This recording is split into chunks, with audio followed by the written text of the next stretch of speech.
Bonjour chers amis de e-Tourisme TV, la chaîne de l'information touristique. Bienvenue encore dans votre émission Parlons Tourisme. Aujourd'hui, le doyen Père Kopa nous revient encore sur notre plateau après ces derniers moments où il avait eu un empêchement. Bonjour Père Kopa. Bonjour Ablaye, je suis très heureux de vous rencontrer encore une fois. Merci encore pour ce plateau, ce magnifique plateau aujourd'hui que nous échangeons aujourd'hui pour parler un peu sur l'actualité touristique parce qu'on a constaté que ces derniers jours, on a vu que le secteur touristique sénégalais est attaqué par des organes de presse internationaux comme national qui disant que il y a des impacts négatifs liés aux perturbations politiques qui ont eu lieu ces derniers moments ici au Sénégal. Donc, pour cela, nous avons fait un reportage à Saly parce que leur cible était Saly. Le cible de ces deux prestats, national comme international, était Saly. Donc on a été à Saly pour interroger des touristes, des acteurs touristiques, en même temps aussi des agences de voyage. Donc on va d'abord suivre ce reportage avant de revenir un peu sur le plateau. Voilà, c'est ça. Oui, la station balnéaire, elle est très sensible à la conjoncture. Au moindre événement, nous subissons ici les soubresauts de ces situations. Nous avons ici beaucoup de résidents étrangers, beaucoup de résidents secondaires de notables installés sur la capitale. Et puis une clientèle maintenant de plus en plus de la diaspora, de plus en plus jeunes qu'on appelle les répates. En fait, c'est un phénomène avec la conjoncture internationale et notamment en France avec les gilets jaunes, les mouvements sociaux, la raréfaction de l'emploi font que beaucoup de gens de plus en plus jeunes reviennent dans leur pays d'origine. On a entendu parler de ces événements à l'étranger. Quelque part, si on voit le côté positif, ça fait parler du pays. C'est une campagne publicitaire quelque part. À nous d'agir auprès des tours opérateurs et faire comprendre que tout pays a ses vicissitudes. Moi, ici, je viens d'aller faire un petit tour, j'ai discuté avec les gens. La première chose qui s'est produite, c'est qu'ils m'ont fait visiter leur petit coin, leur marché. Je trouvais ça super sympa. Non, très accueillant, très souriant. Voilà, je n'ai aucun effet négatif de leur part, bien au contraire. C'est ce qu'on m'avait dit en partant de la Belgique, que les Sénégalais étaient des gens accueillants, souriants, et c'est ce que je constate. On a toujours notre hospitalité, on a toujours notre teranga sénégalaise. Ce que je demande au tourisme, ce que vous entendez dans les télévisions, dans les radios, ça n'existe pas. Actuellement, les stations, c'est une station où il y a la paix, il y a la sécurité, il y a tout. Vous voyez, il y a des Français qui vivent avec nous, qui sont là. Et ces Français que vous voyez, ils sont là avec nous, ça fait longtemps. Mais ils ne savent même pas qu'il y a quelque chose qui se passe dans ce pays. On a eu des retours de tout ça, mais après on se pose la question, est-ce que c'est le vrai Sénégal qui parle? C'est notre Sénégal qui parle, parce que nous qui vivons ici, bon, c'est vrai, comme dans toute vie politique d'un pays, il arrive des moments où, forcément, il y a des chamboulements, forcément, il y a les uns et des autres qui ne sont pas d'accord. Ça arrive dans tous les pays du monde, hein. Mais forcément, ça n'a rien à voir avec le tourisme, ça n'a rien à voir avec les sécurités du tourisme, ça n'a rien à voir avec... jusqu'à qu'il y ait des annulations dans le secteur, moi, je pense que c'était un peu abusé sur les informations. Donc, Père, je pense que vous avez suivi le reportage et je pense que vous avez votre mot à dire par rapport à... Par quoi vous allez introduire? Abdoulaye, je suis très content. Tout cela renferme dans un cadre qui s'appelle l'information en milieu touristique. L'information en milieu touristique, Abdoulaye. Abdoulaye, vous savez, le devoir d'un journaliste, c'est d'informer vrai. C'est d'informer vrai, mais la responsabilité d'un citoyen, c'est aussi de ne pas nuire à sa communauté ou de ne pas porter atteinte à sa société, c'est important. Nous sommes dans un milieu extrêmement fragile. Je le dis souvent que le journaliste d'abord, c'est quelqu'un qui doit faire tout dans le cadre de son tourisme. Comment apporter ma pierre à la construction touristique, c'est important. Le tourisme est fragile. Ablaye, on a toujours dit, c'est comme du lait sur le feu. Il faut le surveiller à tout moment. Mais aujourd'hui, une petite phrase peut changer toute une destination. Ça, c'est vrai. Et une petite phrase peut apporter beaucoup d'annulations sur le plan international. Ça, c'est vrai. Le journaliste, c'est un citoyen comme nous d'abord.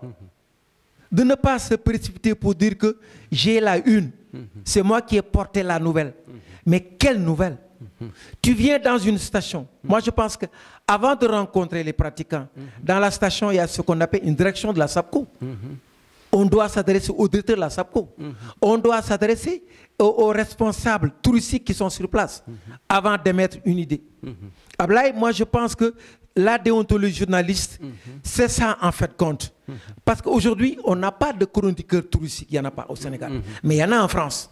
Mais aujourd'hui, il est grand temps que peut-être l'État fasse ce qu'on appelle un peu de retour sur les journalistes. Quand tu apportes une nouvelle dans ton journal, dans ton organe par exemple, il va falloir que passer d'abord par la station balnéaire de Saly, la direction de Saly, interroger Saly. Voilà le reportage que c'est fait sur le Saly. Est-ce qu'il est bon de le balancer ou est-ce qu'il n'est pas bon de le balancer? 90% des journalistes qui viennent dans la station, ce n'est pas des gens qui sont formés dans le tourisme. C'est quoi le tourisme? Qu'est-ce qu'un touriste? C'est quoi le remplissage d'une station balnéaire? C'est important pour un journaliste, c'est important. Parce que le tourisme, c'est un tout et tout est dans le tourisme. Il faut apprendre d'abord. Il ne faut pas se dire que tout est permis pour un journaliste.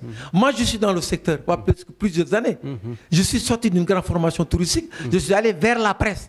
Mais à chaque fois que j'ai envie de faire quelque chose, surtout avec e-tourisme, on se discute, Abdoulaye. On se pose la question. On vient d'un reportage, Abdoulaye. Mais avant de mettre ce reportage à travers le Sénégal, on a beaucoup de consultations au niveau national, une analyse à faire. C'est important.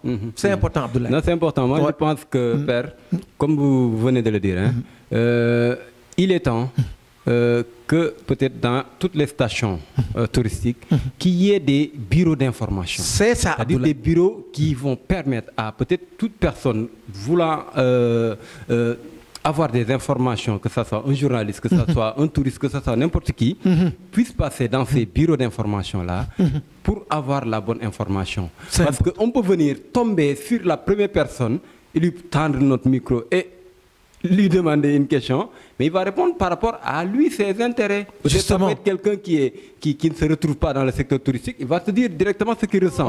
Tu peux avoir aussi la chance de trouver quelqu'un qui se retrouve dans le secteur touristique, qui va te dire que tout est nickel, tout est et alors qu'il y a des couacs. Alors qu'il y a des couacs. Donc, d'où, comme vous venez de le dire, l'importance de regarder encore la manière de communication, de communiquer, c'est-à-dire ce qu'on doit dire dans ce secteur, surtout qui est très très très fragile, comme l'a dit le premier intervenant. On doit voir ce qu'on doit dire. C'est-à-dire, même le journaliste qui doit diffuser des informations, il doit se poser la question, après avoir fait son reportage et faire son montage, s'il écoute l'information, ce qu'il doit se dire, c'est est-ce que cette information qui va sortir, est-ce que ce sera bénéfique pour mon pays? Au profit de mon pays d'abord. Le pays d'abord. Parce que le tout, c'est faire des informations qui vont profiter peut-être à la population ou bien à ton pays. Abdoulaye, la citoyenneté dans l'information, c'est exactement ça. Donc, nous, je salue vraiment la manière dont est organisée l'armée. C'est vrai que ce n'est pas la même chose, mais si tu vas au niveau de l'armée, ils ont créé la DIRPA, qui est, comment dirais-je, la direction de l'information et des relations publiques. C'est ça, c'est là où passent les informations. Voilà. Donc, il n'y a aucune personne, aucun journaliste ne peut aller cueillir des informations comme il veut sans passer Vous avez parfaitement raison. Donc, c'est vrai que ce n'est pas comparable, il y a une différence entre l'armée. C'est des militaires et des civils. Mais on peut copier sur l'armée quand même. Vu l'importance et la transversalité du tourisme, du secteur touristique, parce que, Père, qu'on le veuille ou pas, le tourisme intéresse directement ou indirectement toute population sénégalaise. C'est ça, ça s'intéresse à tout chacun. Comme c'est un secteur qui est très transversal et qui est très porteur d'emploi, qui est trop porteur de revenus, qu'il faudrait surveiller à tout moment. Il faut vraiment le surveiller. C'est important, Abdoulaye, ce que vous avez dit. Vous avez fait une comparaison extraordinaire. L'armée, c'est la grande muette. La discipline, la déontologie, c'est dans l'armée. une communication, ça se prépare, Abdoulaye. Regardez le reportage que nous avons fait au niveau de la station. Tous ceux qui ont parlé, ils ont dit du bien sur le Sénégal. Quelles que soient nos influences et nos tares, ça existe partout dans le monde, que le Sénégalais reste toujours dans sa teranga sénégalaise, qui est devenue aujourd'hui un trésor culturel. Qu'il soit le touriste qui vient de l'étranger, qu'il soit le tourisme intérieur, tous ceux qui viennent dans la station, ils ont senti que les Sénégalais sont extrêmement gentils. Et que ces 3 S ne sont pas inclus. Le sourire, la sécurité, et ce qu'on appelle le soleil. C'est pas exclu. Mais c'est ce qu'a dit le touriste qu'on a interviewé. C'est exactement cela. C'est un touriste qui venait tout juste d'arriver. Mais il a dit que c'est un Belge qui dit que tout ce qu'on lui avait dit du Sénégal, c'est ce qu'il a retrouvé. Donc, comme on dit, hein, ce teranga et comment dirais-je, la teranga, l'hospitalité, la gentillesse, les Sénégalais, la sécurité aussi. Ça va exister de chez nous. Ils font des voyages sur mesure. Avant d'arriver au Sénégal, ils apprennent le Sénégal. Le Sénégalais est foncièrement extrêmement gentil, je le dis. Quels que soient nos problèmes, nous avons toujours notre sourire. Et ce sourire qui ne coûte rien, mais qui achète tout. Mais Abdoulaye, si on revient dans la communication, à partir de maintenant, moi je crois qu'à partir de l'État, à partir du ministère du Tourisme, à partir de l'ASPT, il faudrait qu'on revoie cette communication au sein du tourisme sénégalais. Elle est très importante. On nous balance un journaliste qui tombe de Dakar, qui a envie de terminer son reportage, il repartait sur Dakar. Mais il a s'adressé à qui? Est-ce qu'il est allé vers les personnes appropriées pour le tourisme? C'est important ce que je dis. Il est allé vers un directeur d'un hôtel, le directeur d'une agence de voyage, je l'aurais appris. Mais un copain qui est un antiquaire qui a vite de vendre sa ceinture ou son objet d'art, il ne va pas te dire réellement ce qui se passe dans ce tourisme sénégalais. Ce journaliste, il doit connaître qu'est-ce que c'est qu'une fiche de police, à quoi sert la fiche de police au sein de l'hôtel, au sein du tourisme sénégalais. Les réservations, comment se font les annulations. Mais je ne peux pas, en tant que journaliste, écrire pour dire que toutes les annulations sont annulées. Mais l'annulation des réservations, ça incombe à qui? Est-ce que nous sommes allés au fond? Est-ce que nous avons vu les directeurs de réservation au niveau des hôtels? Est-ce que nous avons rencontré les gens de voyage qui sont sur place? C'est important. Tout ça, ça regorge des préalables avant d'écrire. C'est important. Il faudrait que ce journaliste soit un journaliste de citoyenneté, un journaliste civique. Avant de balancer une information, c'est dire que je suis un Sénégalais d'abord. Je vais revenir sur un point. Mais, mais Père, des fois, on se dit, le journaliste international qui vient ici, moi, le journaliste local, peut-être, je peux dire que ça peut être quelqu'un qui ne connaît pas. Mais un journaliste international ne fait rien au hasard. C'est ça. Mais ces informations qu'il diffuse, c'est au profit de qui? Voilà. Mais il faut voir c'est au profit de qui. Mais on a des concurrents. On a des pays émetteurs qui ne veulent pas que leurs touristes, leur population effectivement sortent de leur pays. Une concurrence déloyale. Voilà. Donc c'est des gens qui sont prêts à tout pour essayer d'intimider, je dirais, ou bien de dire quelque chose qui peut décourager les touristes à venir visiter. Vous avez parfaitement raison. Mais si on entend, il y a un jeune Paco qui a parlé, mais qu'est-ce qu'il te dit? Il y a des touristes qui sont ici à Saly, des résidents qui sont là, qui ne savent même pas s'il y a des problèmes ou pas. C'est exactement ça. Parce que, qu'on le veuille ou pas, Saly, c'est les jeunes, les gens, c'est leur intérêt. Donc, c'est les gens qui préservent ça. Nous qui sommes ici, sur la Petite Côte, on sait qu'il peut y avoir des manifestations dans tous les secteurs. Jusqu'à la fin, sans pour autant qu'à Saly, on ne le sent même pas. On le sent même pas. Donc vraiment, on a la chance au niveau de la... Ablaye, vous savez, l'information est une donnée capable de déstabiliser, comme on le dit, la bonne marche d'une activité touristique. Ça, c'est important, l'information. Une petite information peut déstabiliser, balancer tout. Parce que quand une information sort qui émane du tourisme, les gens ont vraiment peur. Moi, j'ai peur. Je pense déjà à la destination du Sénégal, qui est notre destination. Je pense déjà à la saison touristique, qui est notre destination. Je pense à déjà les 350 milliards ou 400 milliards qui tombent dans les caisses de l'État, parce que le tourisme est devenu aujourd'hui une industrie. Tout le monde est impliqué dans le tourisme. Le journaliste, le chauffeur de taxi, le journaliste comme nous, la marchande d'objets d'art, le tourisme et tout est dans le tourisme. Et chaque être, chaque Sénégalais qui est dans le tourisme doit apporter sa pierre. Sa pierre, c'est quoi? Comment faire pour que le tourisme marche? Et si le tourisme marche, tout marche, Abdoulaye. Et là au sein, ça le tourisme, la pauvreté recule. Il ne faudrait pas que les gens disent, écoutez, moi des fois, quand je lis un article, des fois, je me dis, mais celui qui a écrit cet article, est-ce qu'il est sénégalais? Ablaye, vous avez très bien dit. Ablaye, nous avons des concurrents en Afrique. En Afrique, il y a des gens qui ne veulent pas que cette destination soit profitable au Sénégal. Parce qu'Abdoulaye, nous avons ce que les autres n'ont pas. Je te l'ai tout à l'heure, nos 3S là. Nous avons le sourire des Sénégalais. Quasiment, nous avons ce soleil qui brille quasiment. Nous avons la sécurité je touche du bois. Mais les gens, il y a d'autres qui pensent, écoutez, la destination du Sénégal n'est pas une destination prisée. Et pourtant, notre destination est prisée. Et à chaque fois qu'on écrit quelque chose qui efface ces destinations, ils sont contents, ils vont applaudir. Évitons cela, Abdoulaye. Soyons unis dans ce tourisme parce que le tourisme, c'est un mouvement d'ensemble. C'est un mouvement d'ensemble. Tout le monde doit applaudir. Et quelle que soit la position sociale de l'individu, il doit penser sa pierre qu'il doit apporter pour une construction touristique, Abdoulaye. C'est important. Donc, Père, si je reviens un peu sur, il y a monsieur Diallo de l'agence de voyage que je vais citer, Delta Excursion. C'est ça. Mais comme il a dit, hein, l'information doit être vraiment bien filtrée. Donc, très bien. On a bien besoin de filtrer l'information. Que ce soit dans le secteur touristique comme dans tous les autres secteurs. Nos journalistes. C'est vrai qu'il faut dire l'information, la réalité, mais si on a une information ou bien une réalité qui risque de nuire à notre population, il ne faut pas balancer cela. De nuire à notre pays, on doit vraiment, même si on le dit, au moins proposer quelque chose. C'est ça. Une petite phrase qui va contourner cela, effectivement. Qui va au moins apporter, atténuer un plus à notre tourisme. De l'information. Mais venir comme ça, balancer comme ça et être content parce qu'on a dit que... Oui, je suis le premier à le faire, j'étais dans la station, on m'a invité à parler. Abdoulaye, je reviens sur les réseaux sociaux. Je reviens tous ceux qui travaillent dans les réseaux sociaux. Il faudrait faire beaucoup attention. La communication, elle est importante. C'est un volet très important pour développer un pays. C'est un volet aussi très dangereux pour déstabiliser quelque chose. C'est important.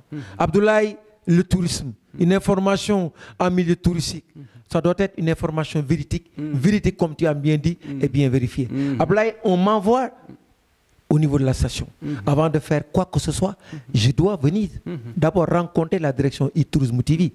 C'est tous les gens qui travaillent dans le tourisme, qu'ils comprennent les BA du tourisme, c'est important. Ça ne veut pas dire que j'ai été dans la station, on m'a invité le matin, j'ai été parti pour le profit de quelqu'un. Ablaye, c'est dangereux. Ça, c'est vrai. Le profit pour quelqu'un, c'est dangereux. Mais pourquoi pas le profit sur le plan international? Le profit de tout le monde. On se réfère d'abord au ministère du Tourisme. Des gens qui travaillent d'arrache-pied, jour et nuit. Ils sont partout dans le monde pour promouvoir la destination du Sénégal. Mais à moins de choses, ils peuvent nuire cette destination-là. Il faut penser à ces Sénégalais qui travaillent pour nous, qui apportent les 400 milliards. Il faut penser à l'agence sénégalaise de promotion touristique, à la SAPCO qui est là à côté. Mais il ne faut pas se dire que j'ai le micro, je suis journaliste, j'ai ma carte de journaliste. Surtout les jeunes qui viennent d'arriver dans ce métier-là. Lentement, mais sûrement. Une information, elle est importante si elle est bien orientée. Une information apporte quelque chose à son pays si elle est bien sur la route. Mais une information, elle est mauvaise si elle détruit tout ce qui a été construit. Abdoulaye, ça c'est important. Maître Abdoulaye disait que la presse, son rôle primordial est d'informer vrai. Quoique celui qui pousse écouter cela puisse en profiter. C'est M. Ablaye qui le disait parce que je n'ai recoupé que ses pensées. Traquer l'information, la rendre disponible à la population afin qu'elle puisse exercer sa vigilance citoyenne. C'est Ablaye qui disait ça. Ablaye avait créé son journal. Et quand il parlait pour le Sénégal, c'est important. Donc tous les journalistes, les jeunes qui viennent d'arriver, ils doivent s'approprier de cette pensée extraordinaire. Ils doivent se baser sur les anciens qui sont là.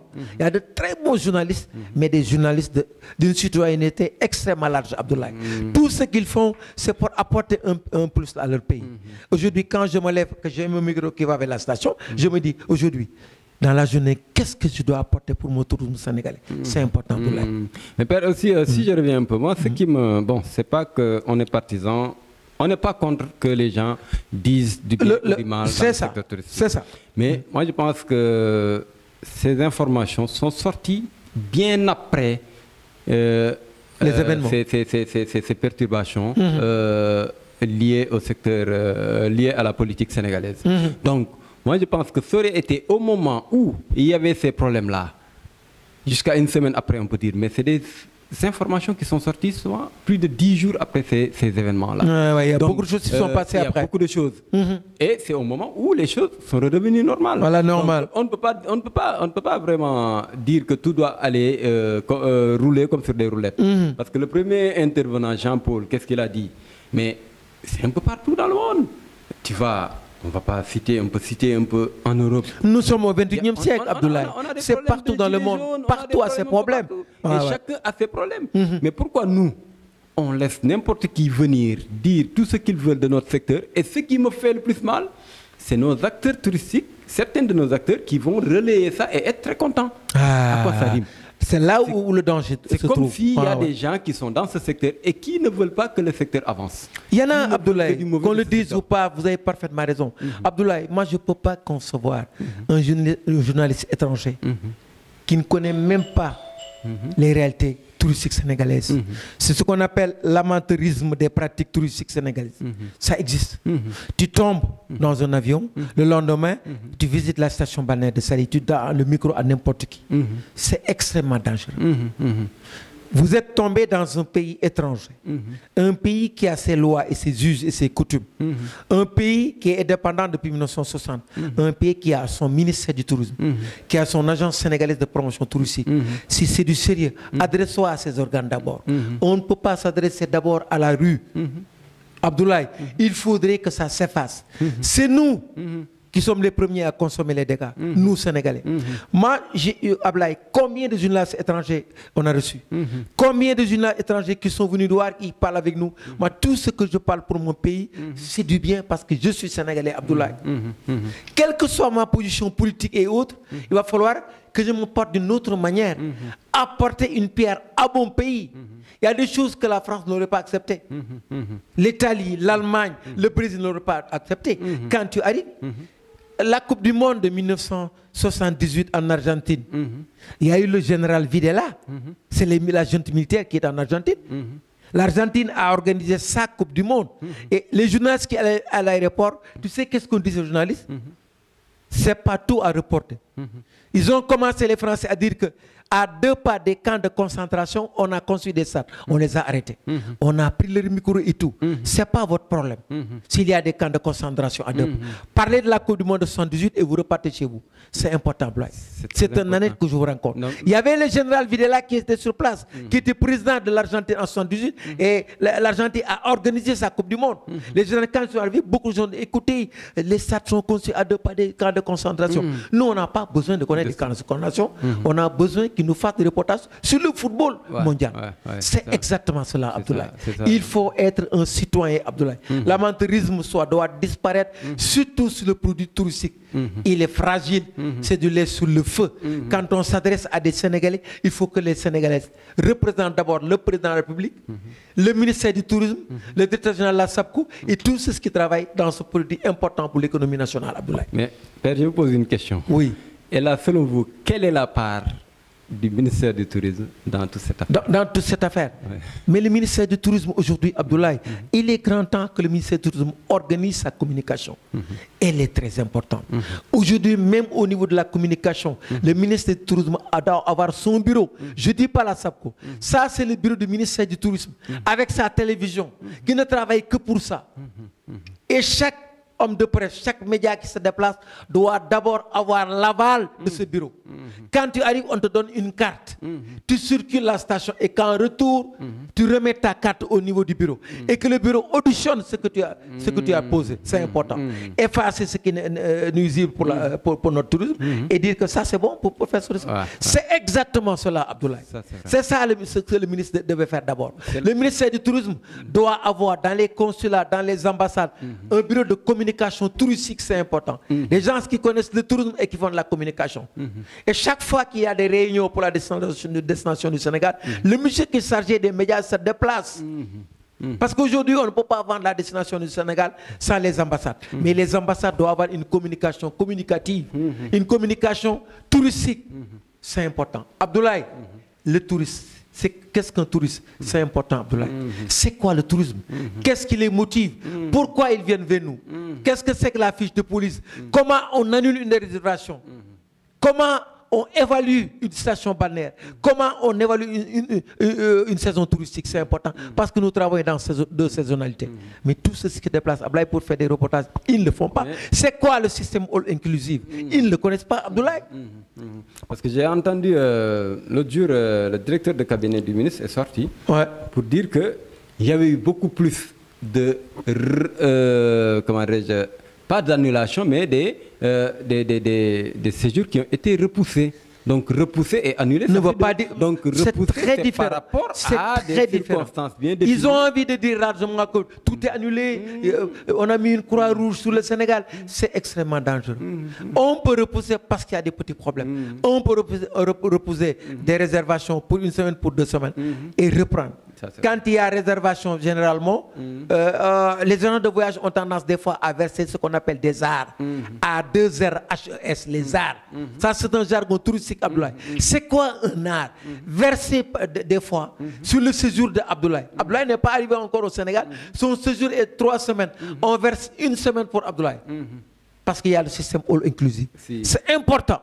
Il y a beaucoup de préalables que le journaliste doit savoir avant de faire un reportage sur le tourisme. Il ne faut pas se dire, je suis venu dans la station, on m'a invité à manger, je suis rentré dans un hôtel à 4 étoiles, j'ai bu, j'ai mangé et j'ai fait mon reportage.